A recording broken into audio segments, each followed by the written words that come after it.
I'll do anything to sort of change the way I'm feeling. Self-medicating, you sort of alienate yourself. It can be very hard to communicate what you're feeling. DBT therapy allowed me to put a name to all of the feelings that I was having. Started to realize that the people around me didn't really have resources to talk about it or get help. That was the idea for MindfulTeen. Hello! Did you guys miss me? It's Carmen, your host of Generation SOS on Record. It's been a while. I was feeling a little burnt out. I was so focused on providing these interviews for others and releasing them on time, and I really wasn't paying attention to how I was feeling. Sometimes you have to revisit your why. So I took a month and a half and revisited that for this podcast. And I feel more energized, more focused, and just really more present now. So I'm excited to be back releasing, get back to interviewing. And I'm thankful that you guys have been patient, and let's get into it. Ryan is our guest this week. Whoop, whoop. I don't really know much about Ryan. We connected over Zoom before, talked about SOS, the podcast, and his website. So Ryan created MindfulTeen.org. He went to DBT therapy, which he'll talk about today, along with his story and why that was so important. And he felt really called to create this website. Thank you so much, Ryan, for coming on today. Thank you so much for having me. If you can recall, how old were you when you first noticed signs, or people around you first noticed signs that you were struggling? Yeah, so I started seeing a therapist in 5th grade. And that was mainly just because my parents wanted me to see one. And I didn't really disclose much with them. I wasn't really into the idea of having a therapist. And so I didn't get too much help from that. And then I had a psych eval, and in that psych eval, some red flags came up for depression and anxiety. And so that's the first time where I sort of realized that the way that I was feeling or the way that I was thinking was maybe different from how other people were feeling and thinking, or was maybe problematic.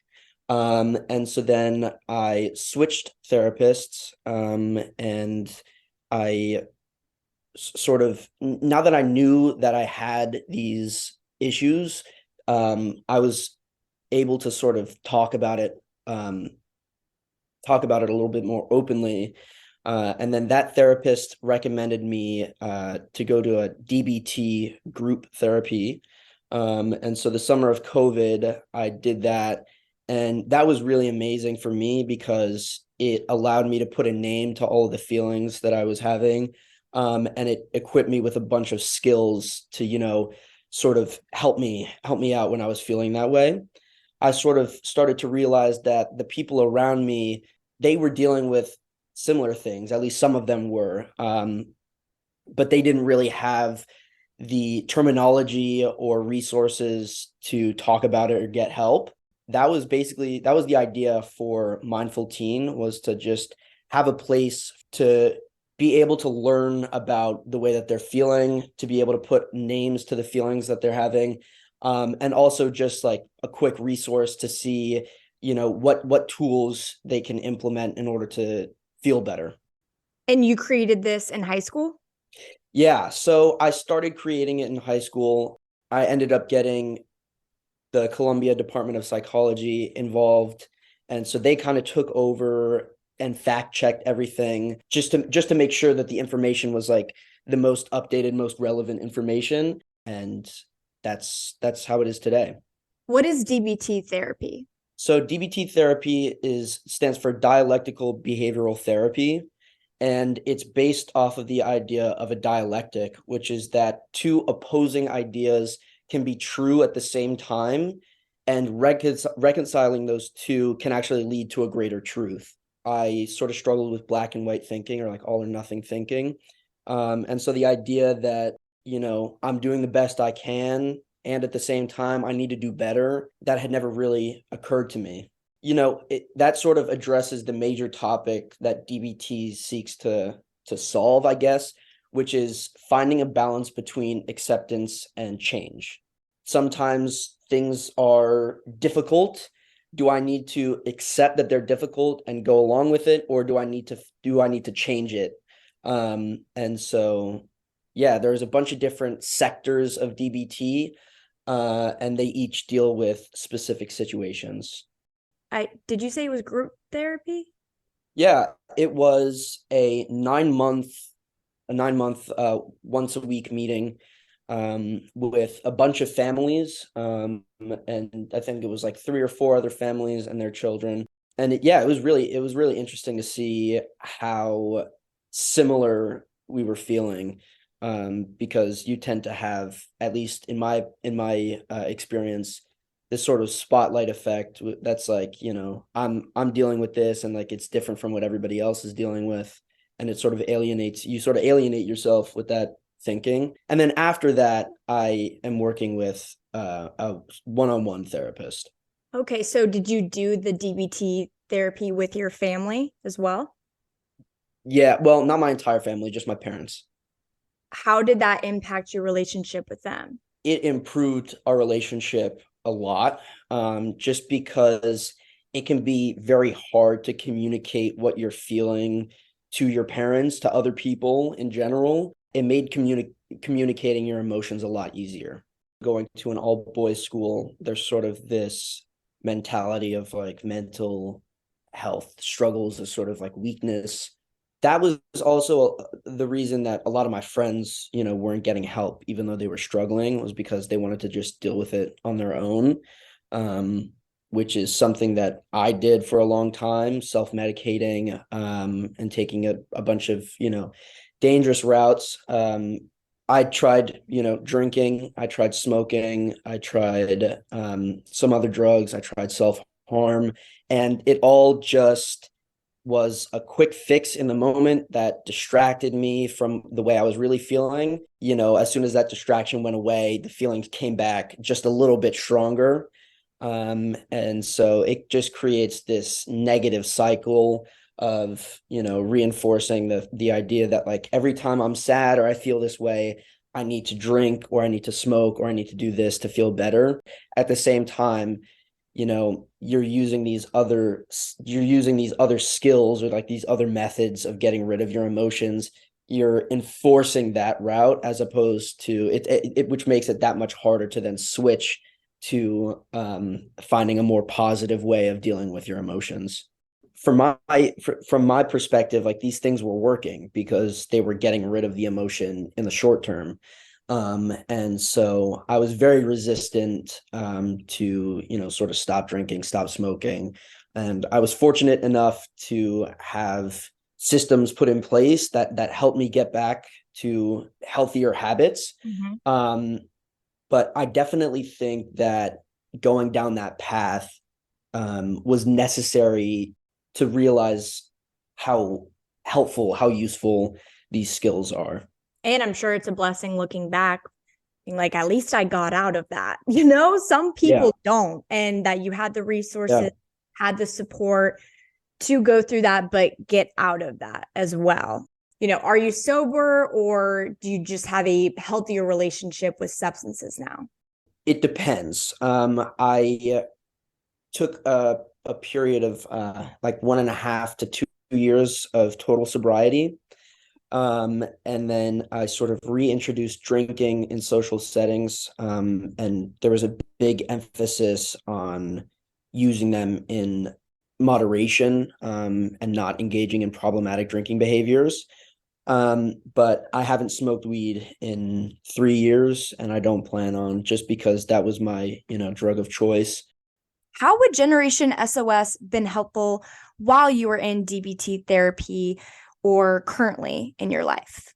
Yes, absolutely. I think I touched on this before, but the spotlight effect, that you're the only person dealing with this and it's different from what everybody else is thinking. And you just sort of alienate yourself and you make it impossible to talk to other people about it, or impossible to sort of be vulnerable, to friends and family even. So I think Generation SOS has done a fantastic, amazing job of just showing you that you are not alone, and you get to see these people opening up about their stories and what worked for them. And it's great because it gets rid of that sort of alienation, and it makes you feel, at least in my opinion, more seen, and more like represented, I guess. You mentioned earlier you put more healthier systems, i.e., coping skills, into place. What are some of those? Yeah, so there's a bunch of skills. My favorite is distress tolerance skills. There's an acronym TIP, TIPP, which stands for temperature, intense exercise, paced breathing, and progressive muscle relaxation, I believe it is. And so these are just skills for when you feel overwhelmed and you get yourself out of this negative thought spiral. Temperature, like you dunk your face in a bowl of ice. Intense exercise, you go for a run, you do push-ups, whatever. Paced breathing or box breathing is four in, four hold, four out. And then you just sort of do that over and over, and it helps calm you down. And then progressive muscle relaxation is you sort of sit and you start at your toes and you work your way up and you focus and deliberately relax every single muscle on your way up. And so those are just four of my favorites. But there are hundreds. Mm-hmm. What is the most important lesson you have learned from yours or others' mental health struggles? It's a bit of a cliche, but you are not alone, is something that I think more people not necessarily need to hear, because I was told that, so many times and it just never really resonated with me. But it is true. You are not alone. I guarantee you that one of your friends, one of your siblings, parents, something is dealing with something very similar to what you're dealing with in some capacity. And you should not be afraid to open up to them about that stuff. What age do you believe you were struggling the most? Can I give an age range? Sure. Okay, I would say from 14 to 17 or 15 to 17. Okay, so I'm going to say 15. Sure. What advice would you give your 15-year-old self? Ooh, this is tough. It is. Take your time. Okay, thank you. I'm gonna need a second. I would probably tell my 15-year-old self that the way you're feeling is okay. Oh. Because I think there's like, at the time it was just sort of like, I shouldn't be thinking this, I shouldn't be feeling this way, I need to do something to change it. I'll do anything to sort of change the way I'm feeling. So yeah, I would tell myself it's okay to feel the way you're feeling. You've taken what you've been through, learned from it, and also give others a chance to learn maybe what you didn't learn, or at an earlier stage in their life. And I think it hits on your point that you've been saying, you're not alone. If you're the only person to go through all of that stuff, Ryan, there would be no need to make a website, because no one would need to look at it, because you would literally be the only person. So again, it's that common humanity. And I really respect what you've done with everything, put it to an accessible platform for individuals who maybe can't go to therapy, who just don't know what to do, don't want to go to therapy yet, etc. Especially at 19 years old, Ryan. The things I was doing at 19, let me tell you, it wasn't making a website about mental health. Let me tell you that. I was not doing that. So you should definitely be proud of yourself. And then to wrap up, how can our listeners access MindfulTeen and all of its content and resources? Yeah, so you can go to www.mindfulteen.org, all one word. And you'll find our website there. We're also on Instagram, MindfulTeen. And yeah, it's a great resource. I recommend. Go check it out. Have a great rest of your day, and I cannot thank you enough for your time. Thank you so much for having me. This has been amazing. Thank you very much. For more conversations like these or to find a support system near you, go to generationsos.org.